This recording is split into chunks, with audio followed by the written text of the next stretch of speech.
हरिवंश की कृपा से ही नाम जप होता है। मुझे धिक्कार हो यदि मैं वृंदावन का आश्रय वास छोड़कर कहीं कुछ और स्वीकार करूं। एक एक श्वास नष्ट होती जा रही, एक एक मिनट शरीर नाश की तरफ जा रहा है और मन लोक रंजन में लगा हुआ है।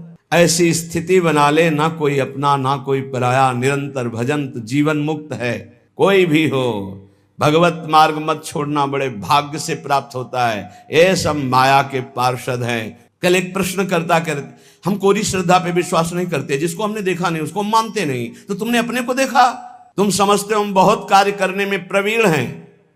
1 घंटा हम बता दें, एक बिंदु पर अपने मन को लगा के दिखाओ, 1 घंटा काम करके दिखाओ जो 24 घंटे किया जाता है। चीख चीख के कहते हैं तू भगवान का अंश है, भगवत स्वरूप है, तू सब कुछ कर सकता है, हिम्मत कर। बेटा इस जगत में जो दुर्बल बन गया मारा गया, दुर्बल नहीं, कभी परास्त नहीं होना, हारने पर भी परास्त नहीं होना। मैं भगवत अंश हूं। किसी का रूप प्रदर्शन करना ये हड्डी और मांस और चमड़े के लेप का प्रदर्शन है। अपने मन में सदैव श्री हरि के नाम का चिंतन करना, कभी पराई निंदा मत करना। विपत्ति से विपत्ति आ जाए तो भी किसी की निंदा मत करना। आचार्य चरणों का आश्रय लेने वाले उपासक को अन्य कोई साधन अपने अंतःकरण के निर्मल करने के लिए, पाप नष्ट करने के लिए करे तो कोई बात नहीं है, पर आवश्यक नहीं है। आवश्यक है आचार्य शरणागति, आचार्य प्रदत्त उपासना में चित्त जोड़ना। वैसे उपासना भी की जाती शरणागति की पुष्टता के लिए। शरणागति परिपक्व तो सब कुछ हो गया। मूल है भक्ति में शरणागति। जितनी जोर का समर्पण उतनी जोर की महिमा प्रकाशित होती है उपासक की। साधना का फल है, लेकिन शरणागति का फल स्वयं प्रभु है। परम पूज्य श्री भगवत ऋषि जी महाराज कह रहे हैं, पावन पान धर्यो जब शीश। जब कर कमल मस्तक पर पधरा दिया, आप आचार्य चरणों की शरण में हो गए, तो आप उनके जन हो गए। जन तभी माना जाएगा जब मन क्रम वचन त्रिशुद्ध सकल मत हम श्री हित हरिवंश उपासी। मन से, वचन से, कर्म से पूर्ण अपने आचार्य को समर्पित। आज कलिकाल में सबसे ज्यादा हानि हो रही है आचार्य के प्रति निष्ठा, गुरु निष्ठा, ये हटती चली जा रही। इसीलिए किसी में कोई विशेष दिव्यता, कोई आध्यात्मिक ऊंचाई नहीं दिखाई देती। बिना आचार्य कृपा के, बिना गुरु कृपा के स्थिति जागृत ही नहीं होती। भजन की वृत्ति जो वास्तविक प्रभु की प्राप्ति कराती है वो गुरु कृपा से प्राप्त होती है, वो आचार्य कृपा से। हरिवंश कृपा हरिवंश कहें, हरिवंश कहें, हरिवंश लहें। हरिवंश की कृपा से ही नाम जप होता है। नाम जप की कृपा से ही प्रियालाल मिलते हैं। प्रियालाल मिल गए, पूर्णता हो गई। जब कोई जन आचार्य की शरण में होता है और आचार्य उसकी शरणागति देखकर, समर्पण देखकर अभय पान उसके मस्तक पर पधराते हैं, तो कहते सब कुछ हो गया, सारे पाप उसके नष्ट हो गए, उसको कोई अलग से साधना करने की जरूरत नहीं पड़ेगी। ऐसी आचार्य कृपा। आचार्य जब करुणा करते हैं तो ऐसे बरसते हैं, कृपा की वर्षा करते हैं जैसे सावन में मेघ बरसते हैं। भगवत ऋषि जी कहते, सावन होए बरसे करुणा सरसे ही नयन भयो मन भावन। जब आचार्य शरण में हुए, उनकी करुणा कृपा की वर्षा हुई, तो ही और नयन दोनों भर गए। हृदय भर गया प्रेम से और नेत्र भर गए रूप से। रूप छके घूमत रहें, तन को तनिक न भान, नारायण दृग जल बह यह प्रेम पहचान। हृदय भर गया इष्ट प्रेम से, नेत्र भर गए रूप से, क्योंकि वर्षा हो रही आचार्य कृपा की। भयो मन भावन, मेरे मनोरथ की पूर्ति हो गई। क्या? सबका मनोरथ है सुख मिले, ऐसा सुख मिले जहां दुख का लेस न हो। वो संसार में नहीं है, ये तो दुखालय है, यहां सुख कहाँ है। सुख समुद्र प्रिया प्रीतम का जब रूप प्रकाशित हुआ, निरंतर नाम जप वाणी गायन आचार्य के द्वारा दी हुई सांगुपांग उपासना, तो बोले मनोरथ की पूर्ति हो गई। प्रियालाल की प्राप्ति हो जाना ही मनोरथ की पूर्ति है।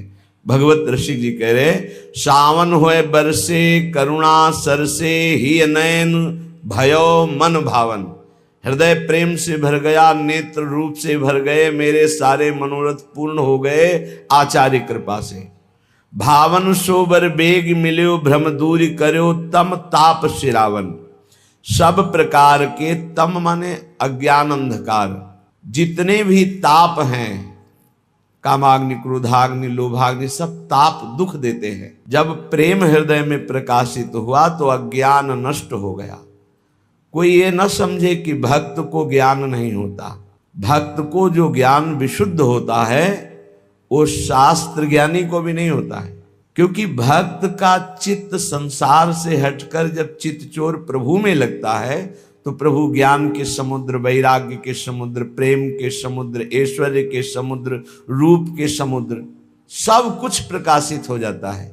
देखो महाभागवत, हनुमान जी ज्ञानी नाम अग्रगण्यम, विश्वामित्र जी महामुनि ज्ञानी, गरुण महाज्ञानी गुण राशि, ये सब महान भक्त हैं। भक्त को विशुद्ध ज्ञान प्राप्त हो जाता है। तो तम माने अज्ञान, अज्ञान का आचार्य कृपा से नाश हो जाता है। दैहिक दैविक भौतिक ताप, काम क्रोधादि दोषों का ताप, ये सब मुक्त हो जाता है। समस्त भ्रमों को दूर करके प्रेम में उन्मत्तता प्रदान करने वाले, महल की टहल प्रदान करने वाले श्री ललितावतार श्री स्वामी जी महाराज, ये जो सहचरियां बड़ी सामर्थ्यशाली हैं। जो इनके चरणों में प्रणाम करता है, जो इनके चरणों में शरणागति स्वीकार करता है, तो उसकी ये दैन्यता दूर हो जाती है कि मेरे अंदर अमुक कमी है, ये दूर हो जाती, कोई कमी नहीं रहती। पूर्णता, जैसे सखियों में पूर्णता होती है, ऐसे आचार्य उसे पूर्ण बना देते हैं। रसमय हरिवंश परम परमाक्षर श्री हरिवंश कृपा सदनम, कृपा के सदन, रस के समुद्र, उसे रस में डुबो देते हैं। इसलिए बड़े भाग्यशाली हैं जो आचार्य शरणागत हैं। श्रीपाद प्रबोधानंद जी महाराज कह रहे हैं, अनधिक सम, कोई किसी से कम नहीं है। लाल मरकत मन छबीलो तुम जो कंचन गात, बनी श्रीहित हरिवंश जोरी उभय गुण गण मात। लालजू का लावण्य बढ़ता रहता है और लाडली जू का रूप बढ़ता रहता है। इसलिए श्रीपाद करे, राधा कृष्ण वनधिक समौ, कोई अधिक नहीं है, दोनों एक ही तत्व हैं। नागरी नव किशोर, मिथुन मनसी चोर, दोनों एक दूसरे के चित्त को चुरा रहे हैं। और दंपति रस समतुल, प्रिया प्रीतम समान रस से भरे होने पर भी गौरवर्ण श्री लाडली जो रसदात्री, लालजू रस भोक्ता, इसलिए लालजू में दैन्यता, प्रियाजू में गरूरता, रूप गरूरता। रूप लावण्य लीला वैदग्धी, जहां निरंतर अनुराग बढ़ाता रहता है। ये वृंदावन धाम बहुत जल्दी लाभ प्रदान करता है, प्रेम रूपी लाभ। बस यहां रहने से रह जाए। सबसे बड़ी बात है, कितना भी कष्ट मिले किसी वैष्णव की निंदा ना करे, कोई वैष्णव अपराध न बन जाए, बस धाम सब मंगल कर देगा। ये लाखों बार बात कही गई, पर भगवान की ऐसी प्रबल माया है कि और अपराध बने न बने, वैष्णव अपराध जरूर बन जाता है। क्योंकि जब तक देहाभिमान है तो वैष्णव अपराध बन जाएगा, जब तक ममता है तब तक वैष्णव अपराध बन जाएगा। ये अहम, ये ममत्व जब श्री जी के चरणों में समर्पित हो जाता है, फिर अपराध की गुंजाइश नहीं रहती। इसलिए कहा कि वृंदावन वास करने वाला यदि अभिमान छोड़ करके वास करे तो बहुत जल्दी वृंदावन के रहस्य को जान ले। वृंदावन यह विधि बसय तज के सब अभिमान, तृणते नीचो आपको जाने सोई जान। नहीं तो कहीं न कहीं दोष वर्णन हो ही जाता है, और जहां दोष वर्णन हुआ तहां माया का पर्दा लग गया। जो उपासना में सुख मिल रहा था, भजन में रुचि बढ़ रही थी, जो एक भगवत प्राप्ति का उत्साह जगा था, वो सब नष्ट हो जाता है। इसलिए महाप्रेम वर्धन प्रिया प्रीतम में करने की सामर्थ्य रखने वाला वृंदावन अपने लोगों के हृदय में प्रेम प्रकाशित कर दे, कौन से आश्चर्य की बात है। जो युगल सरकार की आनंद पूर्वक सेवा करते हैं और दैन्य भाव से रहते हैं तो बहुत जल्दी प्रेम प्रकाशित हो जाता है हृदय में, पर अनन्य भाव धाम के प्रति जिनका आ गया, सर्वस्व भाव धाम के प्रति आ गया, सर्वस्व वृंदावन, प्राण वृंदावन, ये हम बड़ी जल्दी भगवत प्राप्ति देख रहे हैं। पूरा जीवन संसार में रहे, कृपा हुई, वृंदावन धाम आ गए, 4 दिन 10 दिन में शरीर छूटा और भगवत प्राप्त हो गए। कैसा आश्चर्य में लाभ। फिर आप वृंदावन का नाम रट रहे हैं, आश्रय लिए हैं, वास स्वीकार किए हैं, या वृंदावन के आश्रित होकर दूर से प्रिया प्रीतम की आराधना कर रहे हैं, आपको भगवत प्राप्ति नहीं होगी। हम तो देख रहे हैं ऐसे कि जो जीवन में भजन नहीं किए, जिसे भजन कहते हैं, और उनके पता नहीं करुणा निधान स्वामी जी की कैसी कृपा हुई, आए और चटपट श्री जी के पास चले गए।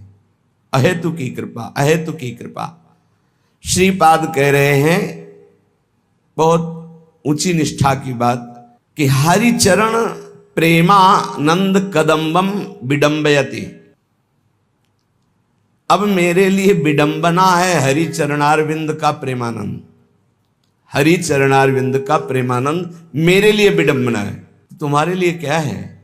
राधा पदरस वन्यम, श्री राधा पदरस से अभिषिक्त होने के कारण मेरा मन अब हरि चरण प्रेम की तरफ भी नहीं जाता। ये बहुत बड़ी बात है। हित सजनी जी भी यही कह रहे हैं कि हरिजू ने देखा कि मेरी प्रियाजू की ये बहुत सेवा करती है, प्रिया सुख प्रदान करने वाली ये सहचरी है, आज मैं इसे निहाल कर देता हूं। और हरि अपना श्रृंगार रस की वर्षा कर देते हैं, जो गोपीजनों द्वारा याचना की जाती है। वो सहचरी को अयाचित ढंग से, उस समय सहचरी की स्थिति क्या होती है? श्री स्वामिनी जी के चरण तलवे के सुख में ही निमग्न रहती है, हरिजू के द्वारा दिए हुए श्रृंगार रस में किंचन मात्र नहीं। तवैव श्री राधे पदरस विलासे मम मनः, मेरा मन है प्रियाजू आपके चरण विन्यास में, आपकी चरण सेवा सुख में ही, इनके नाना प्रकार के श्रृंगार रस में भी मेरा मन। बहुत उच्च कोटि की ये प्रेम धारा प्रकाशित होती है वृंदावन में प्रिया चरण अरविंद की, बहुत उच्च कोटि की। यदि हरि चरण प्रेमानंद कदम्बम विडंबयति, मेरे हृदय में हरि चरणारविंद का प्रेम आनंद अब विडंबना मात्र है। क्यों? बोले राधा पदरस वन्यम वृंदारण्यम तदान्य वार्ता का। अब तो मुझे राधा चरणारविंद के प्रेम रस का स्वाद मिल गया, जिस प्रेम रस स्वाद के लिए स्वयं लालजू उन चरणों को मस्तक पर लगाते हैं, हृदय से लगाते हैं, नेत्रों में लगाते हैं। चापत चरण मोहन लाल, कबों कर गही नयन लावत, कबों छुआवत भाल। ये वृंदावन धाम है। यहाँ वैदिक सिद्धांतों के ज्ञाता, पुराणों से के बड़े बड़े ब्रह्म ऋषि भी याचना करते हैं पर प्रवेश नहीं पाते, ऐसा ये रस है। हरि हरि धिगस्तु मामिहि यदति सुतुच्छेषु लोक धर्मेषु अस्वार्थे स्वति शक्तो विहन्मि वृंदावनेप्यहो वासम। हे हरि, मुझे धिक्कार हो यदि मैं वृंदावन का आश्रय और वास छोड़कर किसी और का आश्रय और वास स्वीकार करूं। ये बहुत परम लाभ की बात। हमने देखा गुरु कृपा से, जो भगवत प्राप्ति जन्म जन्म मुनि यतन कराही, ऐसे चटपट वृंदावन दे देता है। ऐसे ही यहाँ खिलवाड़ है, घर घर भटकत मुक्ति बावरी कमले को बतरावे। विश्वास मान लीजिए, श्रीपाद कह रहे हे हरि, मुझे धिक्कार हो यदि मैं वृंदावन का आश्रय वास छोड़कर कहीं कुछ और स्वीकार करूं, तो मुझे धिक्कार हो। क्यों? अपितुच्छ लोक रंजनम मां संजन मत्र विडभांडे प्रिय वृंदावन जीवन जनसंगम स्वार्थ भंजनम मुंच। ये जीवन रोज का रोज मृत्यु के गाल में जा रहा है। ये लोक लोकांतर का मनोरंजन प्रतिपल नष्ट हो रहा है। ये आपको अच्छा नहीं लगेगा, समझ में नहीं आएगा कि संसार कितना सुखद है। ये कह रहे हैं नष्ट हो रहा है। आपसे सच्ची कहते हैं यदि सात्विक वृत्ति आ जाए अभी, सतोगुण जनित माया का ही सतोगुण है, तो आपको कुछ अच्छा नहीं लगेगा। हर वस्तु काटने को दौड़ेगी, किसी से बात करने का मन नहीं होगा, जीना मुश्किल हो जाता है। ऐसे आनंद की धारा प्रकाशित होती है। ये भजन है भजन। अभी रजोगुण छाया हुआ है, अभी शुद्ध सात्विक तो बात जाने दो, सतोगुण ही नहीं पूरा स्थायी आया, नहीं कुछ अच्छा नहीं लगे, कुछ अच्छा नहीं लगता, कुछ नहीं। बस एक आह निकलती रहती है, एक भजन की ऐसी व्याकुलता बढ़ती है जो कहीं कुछ संतुष्टता नहीं, लोक लोकांतर में कहीं कुछ नहीं। नारायण स्वामी जी कह रहे ब्रह्मादिक के भोग शब्द विष सम लागता है। लाखों बार याद हो गया होगा आपको, लेकिन क्या विष के समान लगता है मृत्यु लोक का सुख? वहां कह रहे ब्रह्मादिक के भोग शब्द विषम लागता ही, नारायण ब्रजचंद की लगन लगी ही जाए। और यहां कह रहे हैं कि हरि चरणामृत का, जो हरि चरणों का प्रेमामृत है, वो भी हमारे लिए विडंबना है, क्योंकि हम राधा चरणारविंद के आसक्त चित्त वाले। और यहां तो मृत्यु लोक के सुखी प्रिय लग रहे हैं, तो कह रहे हरि हरि दिगस्त मानी, धिक्कार है। मृत्यु प्रतिपल हमारे शरीर को खाती जा रही है, एक एक श्वास नष्ट होती जा रही है, एक एक मिनट शरीर नाश की तरफ जा रहा है, और मन लोक रंजन में लगा हुआ है। कैसी विनोद की बात है कि सांप ने मेढक को पकड़ रखा है, आधा मेढक उसके मुख में है, और मेढक सामने पतिंगा को पकड़ के खाने की चेष्टा कर रहा है। वो ये नहीं समझ रहा है एक झटके में तू जाने वाला है अंदर। जय श्री तरिवंश प्रपंच बंच सब ये काल ब्याल को खायो, काल रूपी सर्प ने ग्रस लिया है, बस झटके में ले लेने की जरूरत है। धिक्कार है यदि मानव देह प्राप्त करके, भजन न करके, भगवत प्राप्ति की चाह न प्रकट करके भोगों में समय नष्ट किया जा रहा है। लोक रंजन, लोक में मनोरंजन में हमारा समय नष्ट हो रहा है। बिल्कुल ठीक ऐसी दशा है जैसे प्रचेताओं से नारद जी उपदेश करते हैं, दक्ष के पुत्रों को उपदेश करके महाभागवत बन। ठीक हमारी दशा वही भोगों में रत है। हम ऐसे अंधकार में छिद्र की तरफ जा रहे हैं जहां से वापस लौटना ही नहीं होता। जब से सृष्टि हुई आज तक वापस नहीं लौटे, लौटना भी नहीं चाहते, इसी में मनोरंजन करना चाहते हैं। झूठा खेल। इस ठगनी माया के मनोहर वाटिका में एक बार जो घूमने गया वापस लौट नहीं पाया, फंस गया। हरि गुरुदेव यही वापस कराएं तो वापस हो सकते हैं। जैसे नवीन नवीन घास अपनी हरिणियों के साथ हरिन खाते हुए मस्त हो रहा है, और शिकारी बिल्कुल बाण संधान उसके ऊपर किए हुए, बस छूटने वाला ही बाण है। यही दशा हम सबकी है। पत्नी पुत्र परिवार भोगों में मगन हो रहे हैं, और काल रूपी शिकारी केवल श्वासें गिन रहा है, पूरी होते ही नष्ट कर देगा।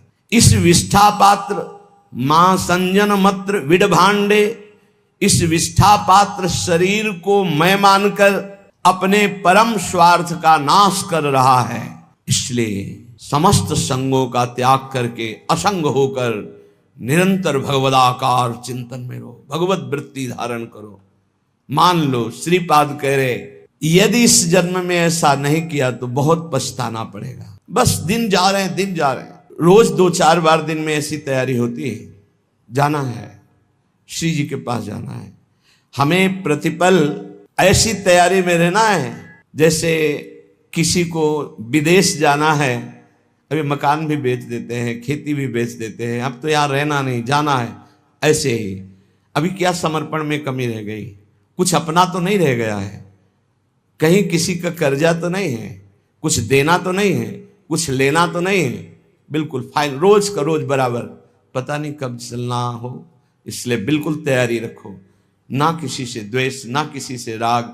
इसी जन्म में ऐसी स्थिति बना ले, ना कोई अपना ना कोई पराया, निरंतर भजन, तो जीवन मुक्त है। श्रीपाद कह रहे हैं अब मैं अपना जीवन व्यर्थ करने वाला नहीं, इस विष्ठा पात्र शरीर को मैं मानने वाला नहीं। यही परम उपदेश मां ने अपने पुत्र को दिया था। कोई बिरला ही मां होती जो ऐसा उपदेश देती है।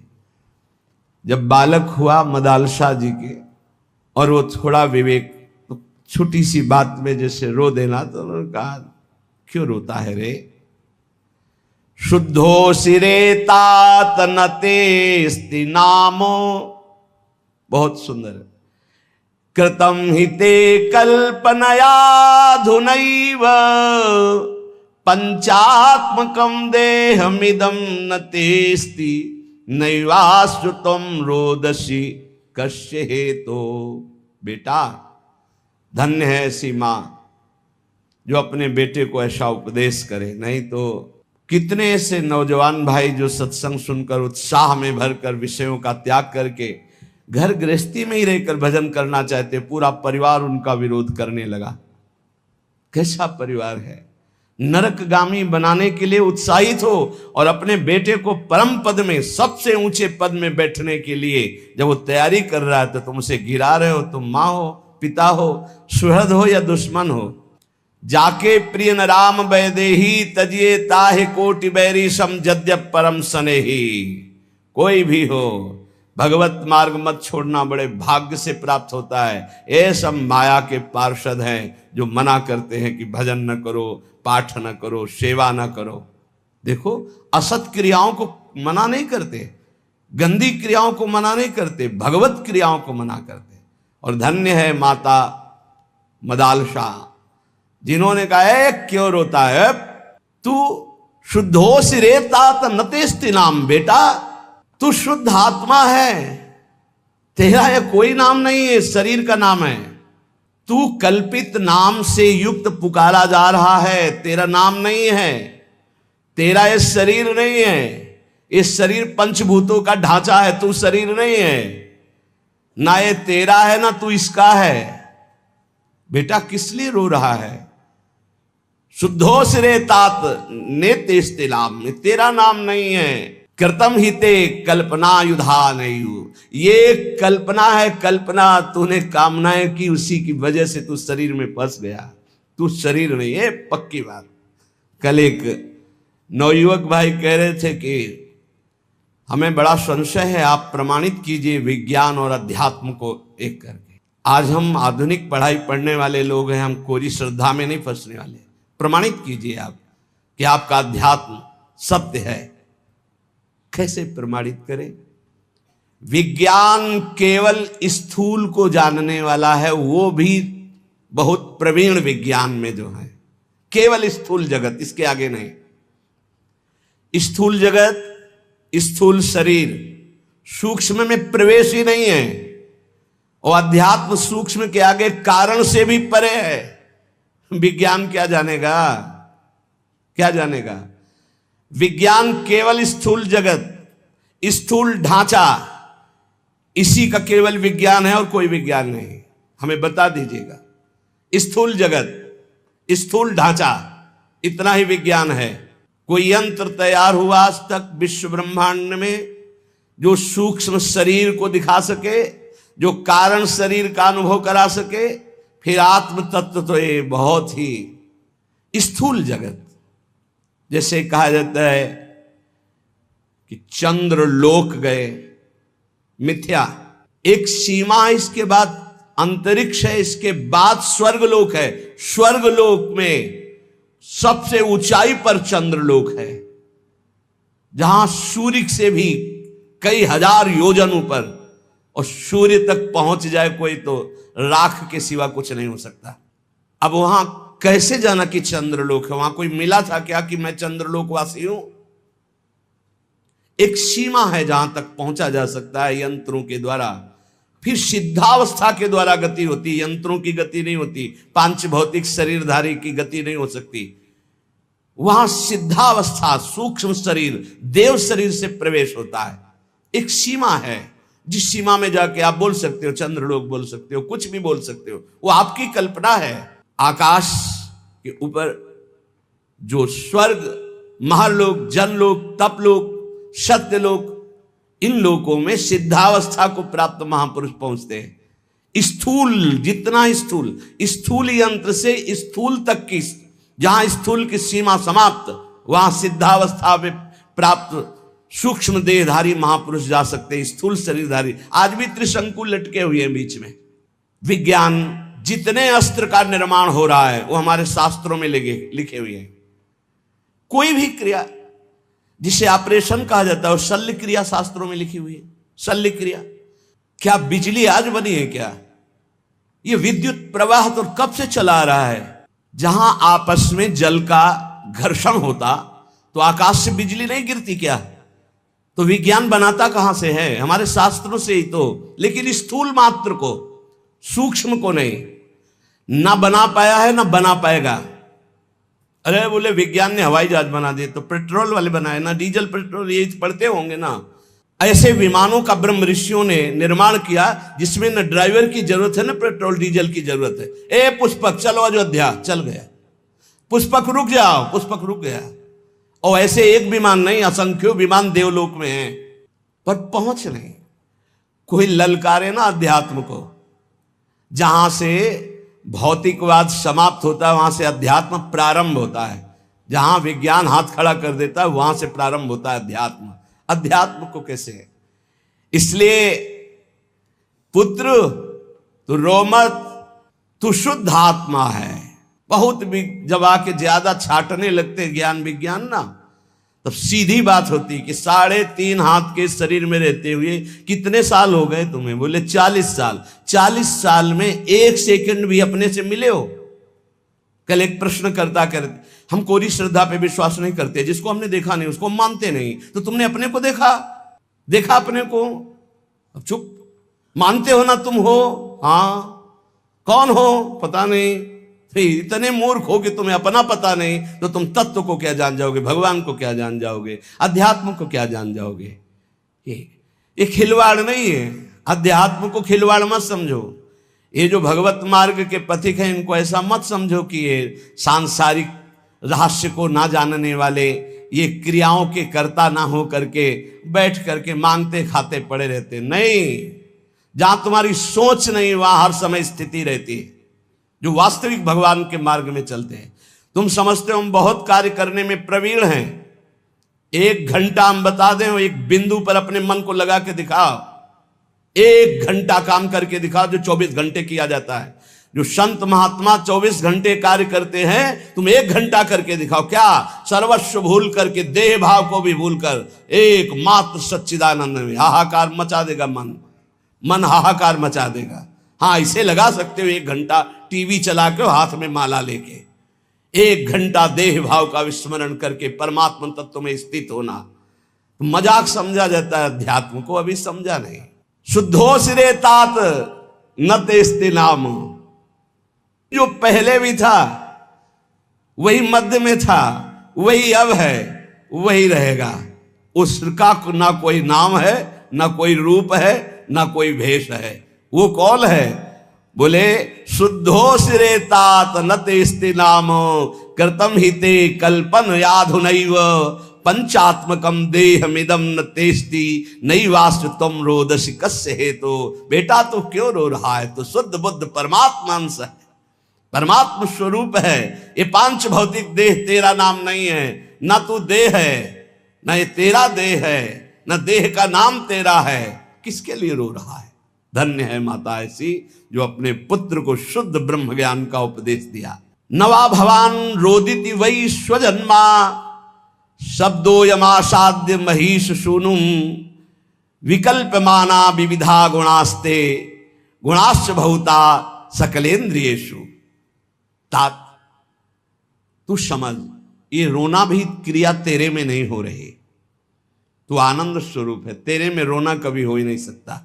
राजकुमार, ये तेरे शरीर का संबोधन किया जा रहा है, तेरा नहीं। ये इंद्रियां तेरी नहीं, तू इंद्रियों का नहीं, तो शुद्ध बुद्ध आत्मा है। तेरे में ना गुण है ना अवगुण, तो गुण और अवगुण दोनों से अतीत सच्चिदानंद स्वरूप है। देख, जो इस जगत में दुर्बल हो जाते हैं उन्हीं के ऊपर भूतों की आवेश वृत्ति होती है, दुखों की होती है। तो निर्बल नहीं तो सबल। जब ही चीख चीख के कहते ए तू भगवान का अंश है, भगवत स्वरूप है, तू सब कुछ कर सकता है, हिम्मत कर। ए जरा सी हार हो गई, जरा सा नुकसान हो गया, बोले आत्महत्या कर लेंगे, आत्महत्या कर लोगे। तुम समझते हो तुम कौन हो? भगवान का स्वरूप हो, भगवत स्वरूप हो। बेटा इस जगत में जो दुर्बल बन गया मारा गया, दुर्बल नहीं, कभी परास्त नहीं होना, हारने पर भी परास्त नहीं होना। मैं भगवद अंश हूं। कोटि जगह जन्म लग रगर हमारी, बरौ संभनत रहो कुमारी। करोड़ जन्म तक मैं आराधना करूंगा और अपने इष्ट को प्राप्त करूंगा, मैं परास्त होने वालों में नहीं। ऐसा ये अन्न जल खान पान तेरा नहीं है, प्राणों का पोषण है। धन्य है मां, कैसा सुंदर वेदांत। पांच भौतिक शरीर की पुष्टि होती है इन अन्न जल और भोजन पदार्थों से, तेरी नहीं। तू शुद्ध आत्मा है, तुझे किसी भी पौष्टिकता की जरूरत नहीं। ना आत्मा की वृद्धि होती है ना क्षय होती है, वो एक रस होता है। तू अपने इस देह रूपी चोले को आज ही मरा हुआ मान ले, जीर्ण शीर्ण मान ले, मोह मत कर। शुभाशुभ कर्मों का परिणाम ये देह है, तू नहीं। बिल्कुल अमृतमय बात। यही गंगा किनारे का जीवन था जो मदाल शाह जी का उपदेश है। कोई जीव तेरे पिता के रूप में प्रसिद्ध है, कोई जीव पुत्र के रूप में, कोई जीव तेरी माता के रूप में, कोई जीव स्त्री के रूप में, कोई मेरा कह के अपनाया है, कोई मेरा नहीं ये कह के त्यागा गया, पराया है। बेटा ये सब नानात्व माया का रूप है, तो शुद्ध परमात्म स्वरूप है। कोई किसी का माता पिता भाई बंधु नहीं, एकमात्र परमात्मा विराजमान है। ये मायाकृत नानात्व है। ये समस्त भोग, यदि तू भोक्ता बनेगा तो दुख भोगेगा, सुख नहीं। जिसे तुम सुख समझते हो ये सुख की छाया है, समझ पड़ती नहीं, यही गिरधर की माया है। दुख भोगेगा अगर भोक्ता बनेगा। ये मूढ़ चित्त मानव उद्धार करने के लिए अपना आया है, पर वो भोगों में फंस के फिर मलिन हो जाता है, सोचता मैं सुख प्राप्ति का उपाय कर रहा हूं। बेटा जो विद्वान है वो कभी अंतःकरण को मोह से आच्छादित नहीं होने देता, वो कभी भोग जनित सुखों को सुख नहीं मानता, इसलिए कभी दुख नहीं भोगता। बेटा कभी दुख में नहीं भोगना, तुझे महासुख में निमग्न होना है। बेटा इस मार्ग में चलने पर काम वेदना पीड़ित करती है। किसी का मुस्कुराना, किसी का रूप प्रदर्शन करना, ये हड्डी और मांस और चमड़े के लेप का प्रदर्शन है। मां बोल रही है मदाल शाह। किसी का मुस्कुराना, किसी का हाव भाव प्रकट करना, बेटा ये हड्डी के ऊपर लगे हुए मांस और चमड़े की चमक का प्रदर्शन है। तुम जिसे कहते हो बहुत सुंदर है, बहुत बढ़िया नेत्र है, बहुत सुंदर कपोल है, ये मायाकृत रचना है, कुछ नहीं है। मांस का लोथड़ा है, अंग प्रत्यंग ऊपर चमड़ी का लेप है क्या? नरक तुल्य ये शरीर, नरक तुल्य शरीर, बहुत सुंदर। बेटा तुमने ध्यान दिया, राज परिवार में जन्मे हो, जब सवारी पर चलते हो तो सवारी और होती, तुम और होते हो। ऐसे ही बेटा ये शरीर तुम्हारी सवारी है, ये शरीर और है, तुम और हो। सवारी में बैठा हुआ जैसे ये नहीं मान लेता कि मैं सवारी हूं, ऐसे बेटा इस शरीर में रहते हुए तो कभी मत मान कि मैं शरीर हूं। ये देह दृष्टिगोचर होता है, जो दृष्टिगोचर हो रहा है ये मायाकृत है, इसलिए मूर्खता का त्याग कर। धन्योश्रे, धन्य है तू, मेरा पुत्र बना है। ब्रह्मबोध संपन्न ये माता है। हर पुत्र को भगवत प्राप्त महात्मा, जब आखिरी पुत्र को राजा ने कहा कि मुझे दे दो, मेरा भी अधिकार है जैसे माता का अधिकार से, तब उससे कहा कि बेटा मैं तुम्हें परम हित की बात बता रही हूं, प्रतिदिन बिना ब्रह्म ऋषियों को भोजन कराए भोजन मत पाना। ये उनके लिए उपदेश है जो गृहस्थ धर्म में, इनको तो सबको बैरागी बनाकर ब्रह्मबोध प्राप्त करा दिया। माँ ही परम गुरु हुई। बड़ी महिमा है इस मदालसा माता की। धन्य है कोई ऐसी माता होती होंगी जो अपने पुत्र को भगवत प्राप्ति का, कि अब बेटा तुझे किसी और माँ की गर्भ में नहीं जाना पड़ेगा। मैं प्रण करती हूं, अपने पति से कहा था मदालसा जी ने, अगर मेरे गर्भ में जो भी जीव आएंगे तो उनको ब्रह्मबोध करा के ही छोड़ूंगी, दोबारा किसी माँ के गर्भ में जाए ऐसा नहीं होने दूंगी। जब आखिरी पुत्र को रोक लिया तब उन्होंने कहा, बेटा बिना ब्रह्म ऋषियों को भोजन कराए भोजन मत करना। बंधु बांधवों की इच्छाओं को पूर्ण करने की में तत्पर रहना। किसी की जैसे पदार्थ हैं, वस्तुएं हैं, पहले अपने बड़े बुजुर्गों को, बालकों को, सबको देके फिर प्रयोग करें। अपने हृदय में सदैव सबकी भलाई का ध्यान रखना। गृहस्थ धर्म में रहते हुए ये बातें समझ लीजिए। धन्य है वो जिनकी रसोई में कोई अतिथि रोज पाते रहते, संत महात्मा वैष्णव जन। इसीलिए ब्रजवासी जन धन्य है। 2500 संत जो है रोज माधुकरी मांगते इनके दरवाजे में। अब तो कलिकाल का समय आ गया तो गांव नगरों में अब वैसी लाभ वृत्ति नहीं रह गई, क्योंकि संत जन धाम और तीर्थों का आश्रय लेके भजन करने लगे। अब भ्रमण करें तो लोग कहते हैं बच्चा चोर है, मार डालते हैं, घेर लेते हैं, लाठियां चलाते हैं। कैसा प्रभाव कलयुग का है। अरे ऐसे घेर के सैकड़ों लोगों ने मिल करके संतों को मारा कि पूछो मत, जैसे कोई जंगली जानवर आ गया हो।